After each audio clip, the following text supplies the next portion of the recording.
This is Simmply Lovaii, and you're listening to the expert with a heart.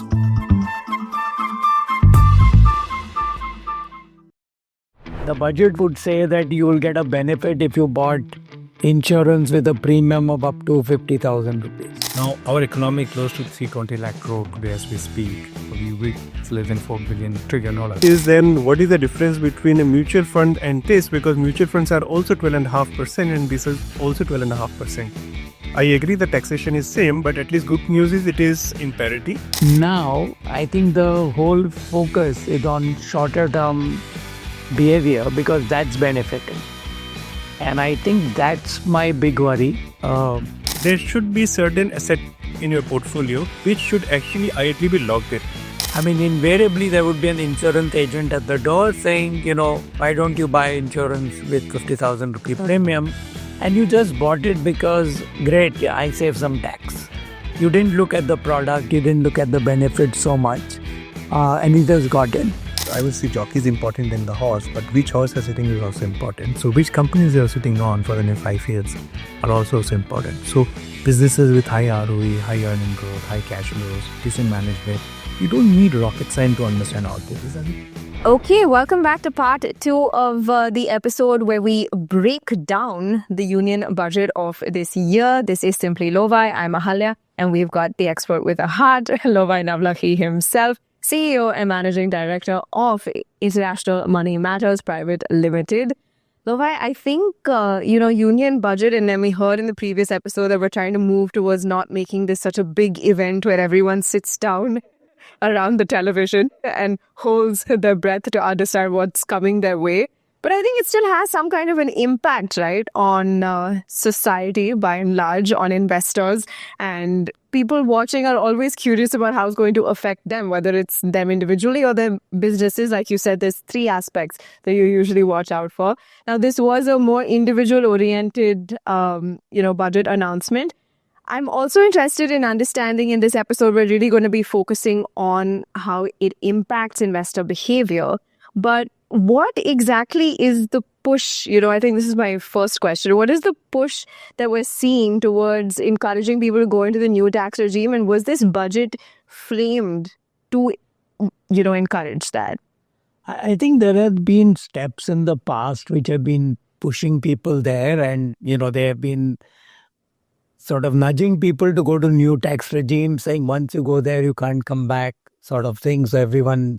That sounds really scary. Yeah. So the whole idea is that they move more and more people to file taxes in the new tax regime. So one of the big things that's expected sometime soon is the new Income Tax Act, which they're talking about simplifying.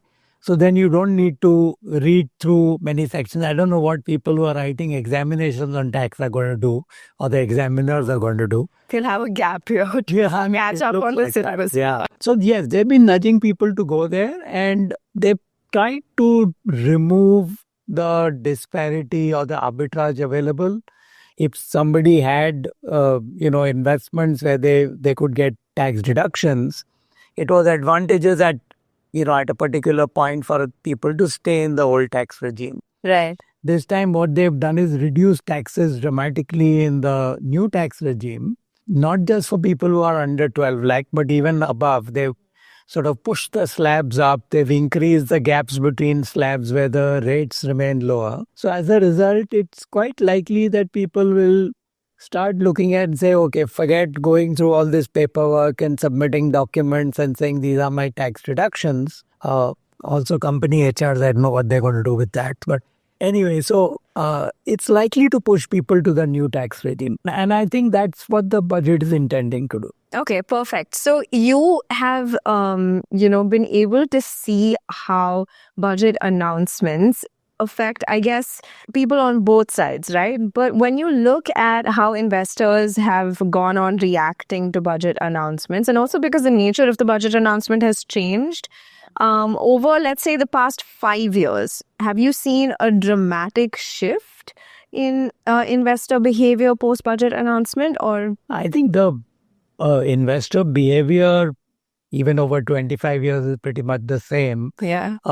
So, many years ago when there was not so much of higher income and disposable income available, the budget would say that you will get a benefit if you bought insurance with a premium of up to 50,000 rupees. I mean, invariably, there would be an insurance agent at the door saying, why don't you buy insurance with 50,000 rupee premium? And you just bought it because, great, I'll save some tax. Yeah. You didn't look at the product, you didn't look at the benefit so much, and you just got in. So my worry with this budget and the nudge to the new tax regime is actually that the benefits of, or I would say investors thinking about having life insurance, having health insurance, thinking of critical illness, planning for retirement through pension plan. I don't get any benefits of doing it. Yeah. As in tax or financial immediate benefits. Now, I think the whole focus is on shorter term behavior because that's benefiting. And I think that's my big worry. Okay, so that's interesting because, when you look at what instruments perform well, I think the tendency is always to look at maybe the past 2 years and the performance of this particular instrument in the past 2 years, right? So is that the kind of approach people are taking now post-budget? And is that what, is also being encouraged? I'm surprised to hear 2 years. People tend to take 2 months, then 2 weeks. I think that, one of the things that I find people look at is, and we look at is how have things performed in the long run. Yeah. But I think looking at them in isolation does not necessarily help. So I'll give you an example. Let's say I decided to put some money in equity and the big story last year was small cap or things which are not the blue chips, not even the top 250 stocks, but smaller stocks because they did extremely well. Yeah.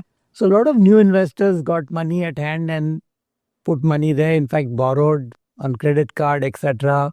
You're starting to hear, increase in defaults there. But they put money in small caps. Now, if I tell you that since 2014, pretty much the new government came in around that time. So it was 11 calendar years. If I had put 100 rupees at the start of the year, start of that period, if I put only in the large cap, my value has gone up 4.5 times. If I put it in mid cap, it is up 9 times. If I put it in small cap, it is up 8 times. So suddenly you start thinking mid and small is the best place to put the money. But you need to go deeper. I look at what's the worst performance in each of these categories. In the large cap and the blue chip space, the worst is a minus 1%. In the small cap, the worst is a minus 26%. Wow. Okay. But if you're willing to take the volatility, great. Yeah. Now, I did some further work. I love numbers, so I try to play around with this. So let's say the year in which you got the minus 26 is the calendar year 18. So let's say at the beginning of the year, you put money in large, mid and small. It took you all the way till 2025 for the small cap and the mid cap return to catch up with the large cap return. So unless you have a time horizon which is longer, then that asset class might work for you. I mean, like today, the wealthier investor has tended to look at unlisted stock, private equity. You keep hearing stories of multi-bagger and some large numbers in front of it. Yeah. But also the percentage of those multi-baggers is very small compared to the total. And, if you get it wrong, you're stuck for pretty much ever. Yeah, that's not a situation anyone wants to be in. That's very true. Okay, so some big questions to get answered in terms of how a union budget announcement, and in particular this one, really impacts or changes investor behavior, right? And I'm sure that's what you also want to know, so you can keep track of your own behavior as an investor. I know that's the seat I'm in. So welcome back, our two experts with more heart, bringing more heart to the podcast. We've got with us Rahul Jain, who is the Senior Vice President, Research and Advisory at IMMPL, and Aishvarya Dadheech, who is the Founder and Chief Investment Officer of Fident Asset Management Pvt. Limited. Welcome, Rahul. Welcome, Aishvarya. Thank you for being with us on part 2. So you know what, to begin with, let's dive into that tangible impact. How does a union budget like this really impact everyday happenings for consumers and investors alike, is there a very obvious behavioral change that comes up? Yeah, so I will take this first question here first. I would say this, let's bifurcate into normal individual taxpayers and investors. When we see our budget, which are more of statement of accounts rather than big bank, announcements which might be positive or negative. As an investor, we like it. We are more interested to see the numbers growing rather than anything which really derail the whole thesis with which an investor is working through. And similarly, I believe from a taxpayer perspective, it helps them in planning in advance. Disruption of any sort is not good. So more of a positive news, more of a assertive news rather than any disruption is very, very, I would say, important edifice for us to extrapolate things and extrapolate our regular. I hope. So, Rahul, interestingly, in the previous episode, you did touch upon ULIPs, right? So, unit-linked insurance products. So, talk to us a little bit about how the insurance sector was affected or impacted, or the perception around the sector might be changing as a result of the union budget. Is there a change there? So, ULIP definitely has come to my notice as of now. It seems to be ULIP was phased out and it was only recommended for a certain amount of investment because it was considered as tax-free for the investment till 2.5 lakh rupees. And this came into 2021, wherein before that, if you have invested into insurance product like ULIP, the proceeds that you were getting from the investments were tax-free. But 2021, they said, if the investments have up to 2.5 lakh rupees, then your payouts will be tax-free. 2.5 lakh is a small investment, so that is why it was losing its charm. But now today, Finance Minister has clarified that this will be classified as a capital asset, which means, and the taxation for these will be like equity taxation. So which means if you invest in above 2.5 lakh also now, could be 5 lakhs or 10 lakh rupees, the incremental gain on this will be taxed at 12.5%. Okay. Now, the next question you may ask is then what is the difference between a mutual fund and this? Because mutual funds are also 12.5% and this is also 12.5%. I agree the taxation is same, but at least good news is it is in parity. But the big difference why investors are reluctant in a product like ULIP, there are pros and cons for that. You say, okay, these are very long dated, long tenure product. Mutual funds, even if you want to invest for 2 years, 3 years, you can invest into that. But ULIPs need a lot of commitment. But if I look from the zoomed out view of from the investor standpoint, there should be certain asset in your portfolio which should actually ideally be locked in. And that is where your product like NPS comes into play. Right. Your EPF comes into play. EPF is a 15-year product. There are so many other instruments which are there. So I don't think so one should penalize and say this is asset class which is at par. So I should be putting only into mutual fund, but it gives you some kind of a foundation which is also needed in your overall finances, because if at 40 you're struggling to manage, because this is meant for your 50s and 60s and 70s, then you will definitely need this kitty during those retirement time. So to that extent, according to me, that particular asset class should also not be ignored, and now it is in the parity. So, for investors, since we're discussing the behavioral impact of an announcement like the union budget, when it comes to asset allocation, which again you said is a very important part, like a core part of investing behavior, right? How does the union budget affect this asset allocation? And also, what is the strategy behind advising on asset allocation post-budget? So we follow asset allocation as a thumb rule. Platform could be any. ULIP is also a platform for us. Mutual fund is also a platform. Portfolio management services, alternative investment fund. These are all wrappers according to us. Right. What we look at is the asset allocation. And then if I go a little deeper, then within that it will be a mid cap, small cap, then stock picking, which is what fund manager's job is to look into it. Our job is to look at the asset allocation part of it. Right. Now, and there to be sectors. We don't get into the sector specific stuff because we feel the biggest impact that can be created in the portfolio is by the asset allocation. Right. And and we do the risk profiling for the client. We try to understand. On the basis of that, we say this particular client should have X amount of a asset allocation. We have the range, and we try to operate in that. Now, we can be good in terms of getting this right. We could off from our analysis, but it is then 10-20%, which is what we try to take the tactical call. Could be before budget, after budget, but that's a small impact. But otherwise, I don't think so anything changes after this budget. Okay, so the one thing in life that we can all rely upon is compound interest. It's not my quote, it's my dad's quote. He did once tell me that the only thing that you can trust is compound interest.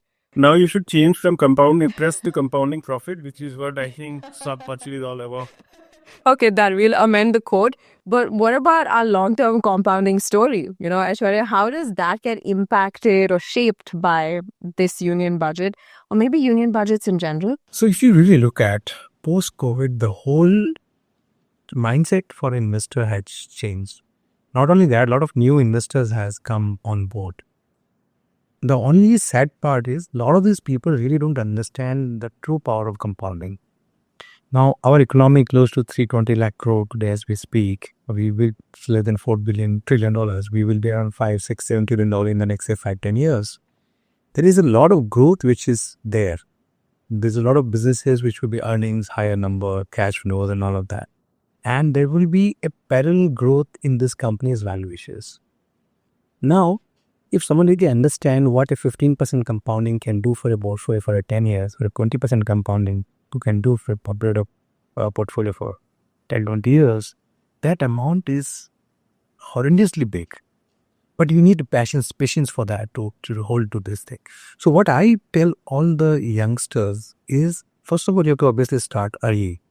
Even if your salary is 1 lakh rupees or 70,000 rupees, you don't have to invest 60,000, 80,000. You just start small. Start 10,000, 5,000, 10,000. Forget, you just imagine that you just went to a club or a pub and you spend that money and forget about it. Let that money compound.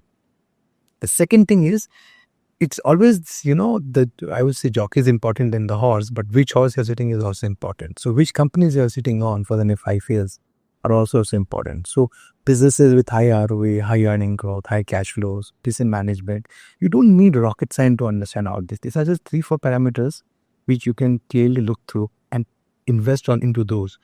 And with a very low churn, cutting down the noises left, right and center, and just have a long-term mindset. I can tell you, you are going to do really good. And if you have, expertise helping you with your asset allocation and things like that, you will be able to create huge wealth for yourself. And better you start early. If you have not started, start today. But if you are lucky enough, you can start early. That's the best thing. Okay, well, with that, we come to an end of our 2-part series on exploring the Union Budget 2025. Thank you so much to all of the viewers for joining us, and I hope that this answered some of your questions and maybe made you think about questions you didn't even know you had to ask. That's a wrap on this episode of Simmply Lovaii. Thank you so much, Aishwarya, Rahul, for joining us and helping us unpack all of this. We'll be back shortly with more amazing, interesting content for you on this series, so stay tuned.